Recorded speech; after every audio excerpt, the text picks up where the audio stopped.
Hello guys, welcome to Isha YouTube channel. మీకు ఈ video నచ్చితే కనుక ప్లీజ్ ఫ్రెండ్స్ లైక్ చేయండి, షేర్ చేయండి, సబ్స్క్రైబ్ చేయండి, కామెంట్ మాత్రం తప్పకుండా చేయండి. మరిన్ని వీడియోస్ కోసం నా ఛానల్ని సబ్స్క్రైబ్ చేసుకుంటారని అనుకుంటున్నాను.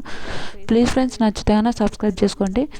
రీత్ ఇమాన్యుయల్ రీతు ఎందుకు ఇట్లా పెట్టాను అని అంటే, సంజన గారు నామినేషన్ అంటే సంజన గారిని కెప్టెన్సీ టాస్క్ నుంచి తీసినప్పుడు మాట్లాడుతున్నప్పుడు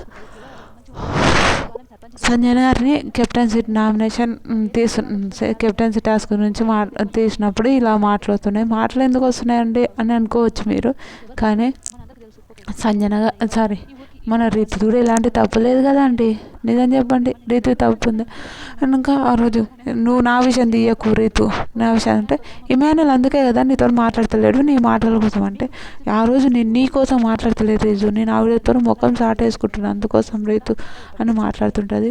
అరే ఆ రోజు మాట్లాడేది మీ మమ్మీ తప్పే కదా ఇమాన్యుయల్, మీ మమ్మీ తప్పే మాట్లాడింది కదా. ఆ రోజు నువ్వు స్టాండ్ తీసుకున్నావు, సూపర్ సూపర్ సూపర్ సూపర్. కానీ ఒక అమ్మాయిని అంటున్నప్పుడు స్టాండ్ తీసుకోవడం ఎంత మంచిదో. తనుజ ఇంకా బెస్ట్ అనిపిస్తుంది ఇమాన్యుయల్కి, నాకైతే అనిపిస్తుంది.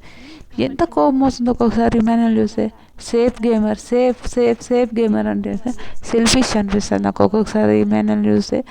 కానీ రీతు నువ్వు నన్ను అనకు, నా విషయం తీయకు, నా విషయం అంటే ఒక ఆటలు ఉన్నప్పుడు అందరి విషయం తీస్తారు కదా అబ్బా, ఎందుకండి అలా చేస్తుంటారు అని నా ఒపీనియన్. నిజం చెప్తాను, నాకైతే అంత బ్యాడ్ అనిపించింది ఇమాన్యుయల్ని చూస్తే. ఎందుకు ఇమాన్యుయల్ అంతగానం చేస్తున్నావు అనే ఒక ఒపీనియన్ అనిపించింది. నిజం చెప్తున్నా, చాలా బాధ అనిపించింది.